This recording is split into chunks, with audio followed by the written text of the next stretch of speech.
to something Oh, beyond. yeah, the word enlightenment is in the same realms now as the word love. You know, what does that mean now?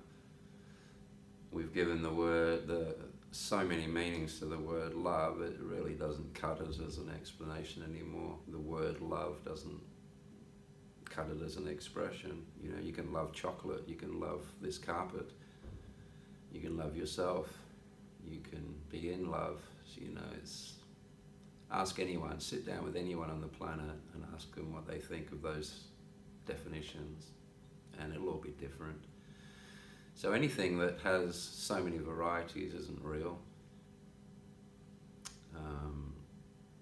Like awareness, for instance. You can't say there's your awareness and there's my awareness and there's her awareness. There's just the awareness. It's exactly the same. It's just ridiculous to try and split it all up. So what's enlightenment? Enlightenment is being with the moment, being on the same page as life itself, not people, not animals, not this planet, life itself, the animating force that is in all things, making it what we call alive. So what's it doing? You look at it, what's it doing? It's exploring itself, it's confused. So in that confused exploration, it is full of searching, it is full of interest, it is full of love, it is full of excitement, all the things that are in life that makes life worth being. And what's it doing? It's exploring itself. It doesn't know what it is. And it is being and becoming and has been all things that is possible throughout the cosmos, just in order to know itself. So it's watching. Now this awareness that is in all things is obviously in you. You're aware of your thoughts, therefore there you are. Awareness is in there. So you have a unique opportunity to get back into that awareness and be on the same page as the rest of the cosmos, which is to discover and to know what it is. So once you are coming from that state of mind, that pure observation, unconditional observation, no judgment, no opinions, no thou shalt or thou shalt nots, no labels, just watching everything that you are.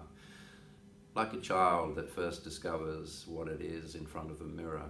And what do you do? What do you see when you see an animal like a chimpanzee or a human child or a dolphin when it first realizes that it's looking at itself in a mirror? What does it do? It starts looking at itself, starts checking out different angles, makes funny faces in the mirror. It starts to check everything. It'll even scream into the mirror. It's learning about itself.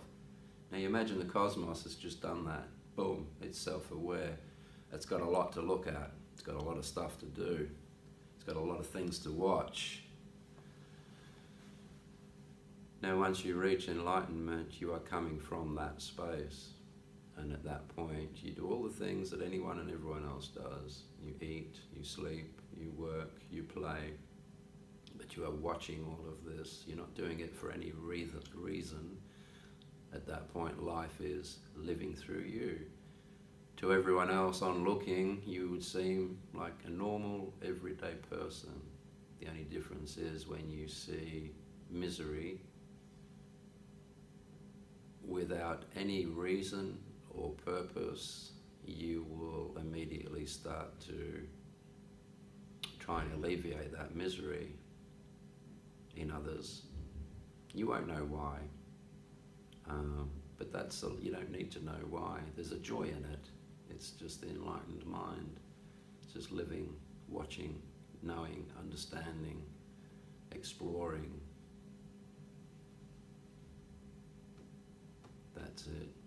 Enlightenment is making that transition from the unwise monkey mind that is just a conglomeration of thoughts, moving from that to that original, pristine, clean, divine awareness that you are when you are first born, without all of these thoughts and ridiculousness.